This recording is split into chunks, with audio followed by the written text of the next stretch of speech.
स्वागत है। आज हम एक बहुत ही दिलचस्प शायद हम सबके मन में आने वाले सवाल पर बात करेंगे।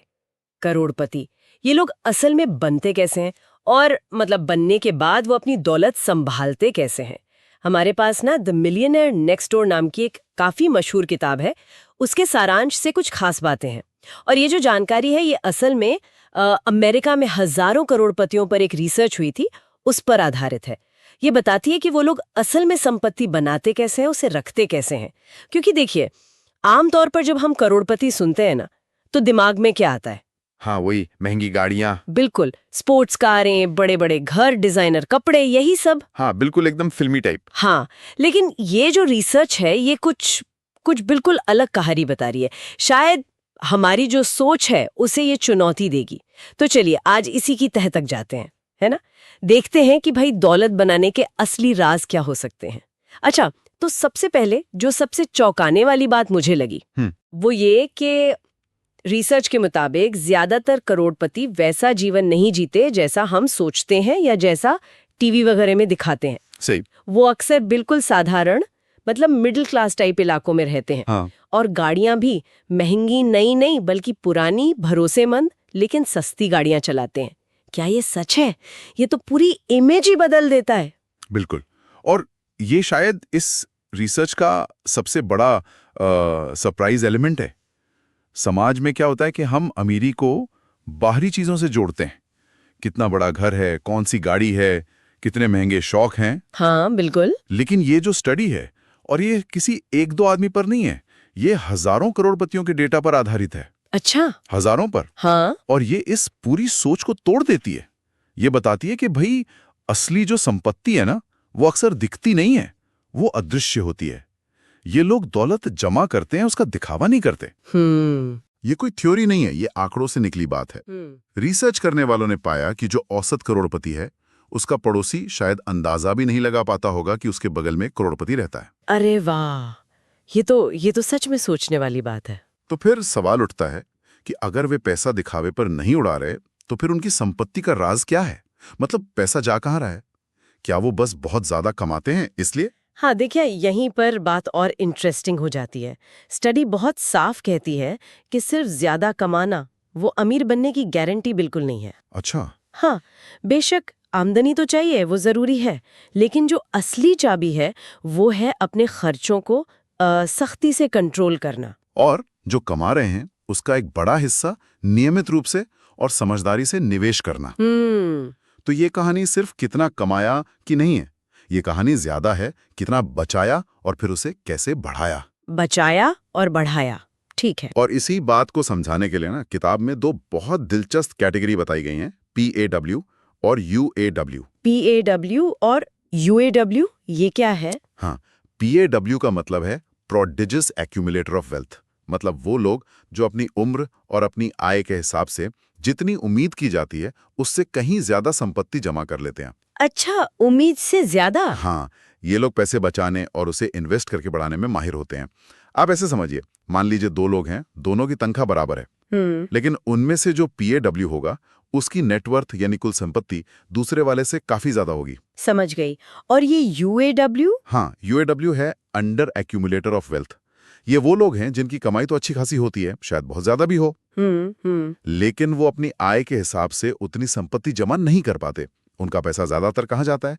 ऊंची लाइफस्टाइल मेंटेन करने में, महंगी चीजों पर मतलब कंजम्पशन पर खर्च हो जाता है। ओह अच्छा। वो कमाते तो हैं, पर महीने के आखिर में या साल के आखिर में उनके पास निवेश करने लायक या तो बचता कम है या वो उसे सही ढंग से निवेश नहीं करते। ठीक है, ठीक है। और यहीं से वो सबसे जरूरी बात निकलती है कि दौलत बनाना आपकी सैलरी के साइज से ज्यादा इस बात पर निर्भर करता है कि आप अपने पैसे को मैनेज कैसे करते हैं। आपका फाइनेंशियल डिसिप्लिन मतलब वित्तीय अनुशासन कितना मजबूत है। इस रिसर्च का एक निचोड़ ये भी है कि financial discipline is more important than high income. वित्तीय अनुशासन ऊंची आय से ज्यादा जरूरी है। बिल्कुल, ऊंची आय होना अच्छा है, बहुत अच्छा है, पर अगर अनुशासन नहीं है तो वो संपत्ति में बदले ये जरूरी नहीं। ठीक है, तो ये पाव और यूएडब्ल्यू वाली बात तो काफी आंखें खोलने वाली है सच में। ये तो सीधे सीधे हमारी आदतों और हमारे फैसलों पर उंगली उठा रही है। तो फिर ये जो पाव हैं, मतलब जो दौलत बनाने में माहिर लोग हैं, उनकी लाइफस्टाइल असल में दिखती कैसी है? अगर वो दिखावा नहीं करते तो पैसा खर्च कैसे करते हैं? क्या वो कंजूस होते हैं? देखिए, कंजूस शायद सही शब्द नहीं होगा। वो किफायती होते हैं, या कह सकते हैं वैल्यू कॉन्शियस होते हैं। मतलब हर चीज की कीमत समझते हैं। अच्छा, वैल्यू कॉन्शियस। हाँ, रिसर्च बताती है कि वो अपनी जरूरतों के हिसाब से खर्च करते हैं। इसलिए नहीं कि समाज में क्या चल रहा है या पड़ोसी क्या कर रहा है या किसी को दिखाना है। जैसे उदाहरण के लिए, वो सेल या डिस्काउंट में सामान खरीदने में हिचकते नहीं। अच्छा। हाँ, वो सालों तक एक ही भरोसेमंद गाड़ी चला सकते हैं, भले ही वो आराम से नई लग्जरी कार खरीद सकते हो। वो महंगे ब्रांड्स के पीछे नहीं भागते। वो ऐसी चीजें लेते हैं जो टिकाऊ हों, काम की हों। बल्कि स्टडी में तो ये भी पाया गया कि कई करोड़पति अपने सूट भी सालों साल चलाते हैं। सच में? हाँ, और उसे तब बदलते हैं जब वो सच में खराब हो जाता है, इसलिए नहीं कि फैशन बदल गया। मतलब ये एक सोचा समझा फैसला है, कोई मजबूरी नहीं। बिल्कुल। वो ऐसा इसलिए नहीं करते कि वो खर्च नहीं कर सकते, बल्कि इसलिए कि उन्हें लगता है उस पैसे का कोई बेहतर इस्तेमाल हो सकता है, निवेश शायद। बिल्कुल सही पकड़ा आपने। बिल्कुल। अगर इसे आप बड़े नजरिए से देखें ना, तो ये सोचे समझे फाइनेंशियल डिसीजन है। हर वो 1000 रुपया जो आज किसी फालतू चीज पर या सिर्फ दिखावे के लिए खर्च नहीं हुआ, हाँ, वो कल निवेश होकर 10,000 बन सकता है। ये एक तरह से। वो जो कंज्यूमरिज्म है ना, हाँ, चीजें खरीदते रहने की होड़, बिल्कुल। उस होड़ के खिलाफ एक उनकी अपनी लड़ाई है और जीत है। स्टडी का एक मेन मैसेज यही है, दिखावे में पैसा बर्बाद मत करो। हाँ। ये पैसा बचाओ और उसे काम पर लगाओ, मतलब इन्वेस्ट करो। ये उनकी स्ट्रैटेजी का हिस्सा है। और यही छोटी छोटी बचतें और निवेश समय के साथ वो जो कंपाउंडिंग का जादू होता है ना, हाँ, चक्रवृद्धि ब्याज। बिल्कुल, उसी से ये बड़ी दौलत बन जाती है। ये तो हुई उनकी अपनी आदतें, लेकिन ये जो सोच है, ये अनुशासन, क्या ये वो अपनी अगली पीढ़ी को भी दे पाते हैं? अक्सर सुनने में आता है ना कि पहली पीढ़ी कमाती है, दूसरी उड़ाती है। क्या ये करोड़पति इस प्रॉब्लम से निपट पाते हैं? हाँ, ये एक बहुत महत्वपूर्ण पहलू है जिस पर किताब काफी जोर देती है। रिसर्च के मुताबिक ये जो समझदार करोड़पति होते हैं, वो अपने बच्चों को पैसे की कीमत समझाने और बचत की आदत डालने पर बहुत ध्यान देते हैं। अच्छा। वो उन्हें एक टर्म इस्तेमाल हुई है, इकोनॉमिक आउटपेशेंट केयर। क्या मतलब हुआ इसका? मतलब बिना किसी ठोस वजह के बस लगातार पैसे देते रहना बच्चों को। ओह, अच्छा, लाड प्यार में। हाँ, बिल्कुल। वो इससे बच्चों को बचाते हैं। उन्हें जरूरत से ज्यादा पॉकेट मनी या महंगे गिफ्ट्स देकर बिगाड़ते नहीं हैं।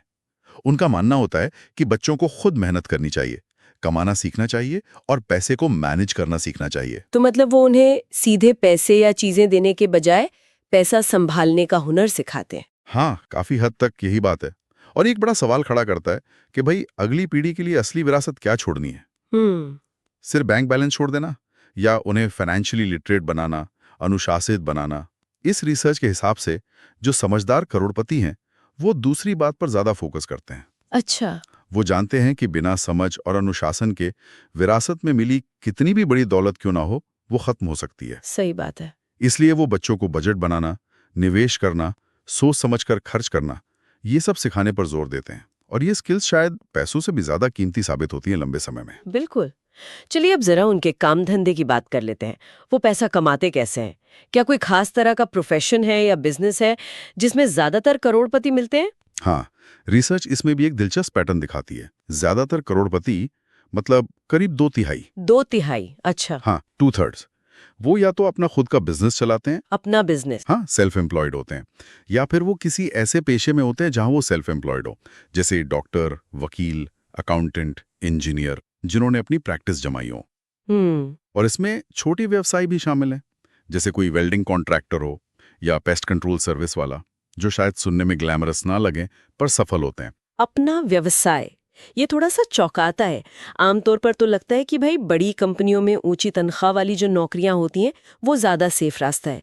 तो अपना बिजनेस चलाने वाले ज्यादा कामयाब क्यों हो जाते हैं इस मामले में? देखिए, ऐसा बिल्कुल नहीं है कि नौकरी करने वाले लोग अमीर नहीं बन सकते। बिल्कुल बन सकते हैं और बनते भी हैं। लेकिन हाँ, अपना व्यवसाय, अपना प्रोफेशन होने के कुछ फायदे हो सकते हैं जो शायद दौलत जमा करने में मदद करते हो। जैसे? एक तो उन्हें अपनी आमदनी और अपने खर्चों पर ज्यादा कंट्रोल होता है नौकरी पेशा लोगों के मुकाबले। हाँ, ये तो है। वो मुनाफे को सीधे वापस बिजनेस में लगा सकते हैं या अपने पर्सनल निवेश में डाल सकते हैं। दूसरा, उन्हें अक्सर अपनी आय बढ़ाने के ज्यादा मौके मिलते हैं। बजाय एक फिक्स सैलरी इंक्रीमेंट के। ठीक है। तीसरा, इसमें अक्सर ज्यादा मेहनत लगती है, अनुशासन चाहिए होता है और लंबे समय की सोच रखनी पड़ती है। हाँ। और ये वही गुण हैं जो दौलत बनाने में भी काम आते हैं। ये कोई जल्दी अमीर बनो वाली स्कीम नहीं है। ये स्थिरता, धैर्य और सही निवेश की रणनीति का नतीजा है। और ये भी दिखाता है कि जरूरी नहीं कि आपका बिजनेस बहुत बड़ा हो या बहुत फेमस हो। जरूरी ये है कि वो प्रॉफिटेबल हो और आप उस प्रॉफिट को सही तरीके से मैनेज करें। तो अगर हम इस पूरी चर्चा को अब समेटें, तो इस रिसर्च से निकलने वाले मुख्य सबक क्या हैं? अगर किसी को अपनी फाइनेंशियल जर्नी शुरू करनी है या उसे बेहतर बनाना है, तो किन बातों पर ध्यान देना चाहिए? बिल्कुल, कुछ मेन पॉइंट्स हैं जो बार बार सामने आते हैं। पहला और सबसे बुनियादी, अपनी आय से कम खर्च करें। हाँ, ये तो सबसे जरूरी है। खर्चों पर कंट्रोल रखें, बजट बनाएं और कोशिश करें कि उस पर टिके रहें। दूसरा, नियमित रूप से निवेश करें। बचत करना पहला कदम है, उसे समझदारी से इन्वेस्ट करना दूसरा। और ये लगातार करना जरूरी है। बाजार ऊपर नीचे होता रहता है, उससे घबराए बिना लड़े रहना है। ठीक है। तीसरा, धैर्य रखें, लंबे समय की सोचें। दौलत रातों रात नहीं बनती, इसमें सालों लगते हैं, दशक लग जाते हैं। धैर्य और अनुशासन चाहिए। धीरज रखना बहुत जरूरी है। बिल्कुल। चौथा, दिखावे से बचें। दूसरों को देखकर या सामाजिक दबाव में आकर महंगी चीजें खरीदने से बचें। याद रखें, असली संपत्ति दिखती नहीं है। पांचवा, एक फाइनेंशियल प्लान बनाएं। अपने लक्ष्य तय करें, शॉर्ट टर्म, लॉन्ग टर्म, और फिर उन तक पहुंचने के लिए एक प्लान बनाएं। आपको पता होना चाहिए कि आपका पैसा कहां जा रहा है और उसे कहां जाना चाहिए। सही बात है। और शायद सबसे जरूरी सबक, ये समझें कि अमीर बनने का असली मतलब लग्जरी सामान इकट्ठा करना नहीं है। असली मतलब है वित्तीय स्वतंत्रता हासिल करना, फाइनेंशियल फ्रीडम। फाइनेंशियल फ्रीडम मतलब एक ऐसी स्थिति जहां आपको सिर्फ पैसे कमाने के लिए काम करने की मजबूरी ना हो। आप अपने जीवन के फैसले, अपने समय के फैसले बिना पैसे की चिंता किए ले सकें। वाह, ये तो बहुत गहरी नात है। उस सारांश के लेखक ने इसे एक आई ओपनर कहा था और इस बात पर बहुत जोर दिया था कि फाइनेंशियल डिसिप्लिन हाई इनकम, मतलब वित्तीय अनुशासन, ऊंची आय से ज्यादा महत्वपूर्ण है। ये बात अब पूरी तरह से समझ में आ रही है। हाँ, और ये सिर्फ कहने की बात नहीं है। जैसा मैंने कहा, ये हजारों लोगों की जिंदगी के अध्ययन से निकला हुआ निष्कर्ष है, फैक्ट्स पर आधारित है।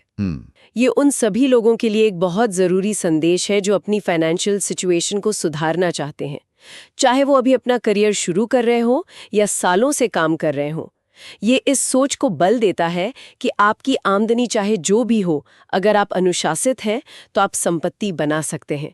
असली अमीरी चीजों में नहीं है, वो तो विकल्पों की आजादी में है। तो आज के इस गहन चर्चा से ये बात तो बिल्कुल साफ है कि करोड़पति बनने की जो कहानी है वो वैसी नहीं है जैसी हम अक्सर फिल्मों में देखते हैं या सोचते हैं। ये ग्लैमर और हाई प्रोफाइल लाइफस्टाइल से ज्यादा जमीनी हकीकत, अनुशासन, लगातार बचत और धैर्य से किए गए निवेश का नतीजा है।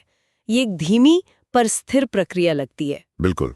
और यहीं पर मैं एक विचार छोड़ना चाहूंगा सबके लिए सोचने को। हाँ, जरूर। अगर ये रिसर्च सही है और धन के जो बाहरी प्रतीक हैं जैसे कार, घर, कपड़े, वो अक्सर असली फाइनेंशियल हेल्थ का सही पैमाना नहीं है, वो धोखा दे सकते हैं।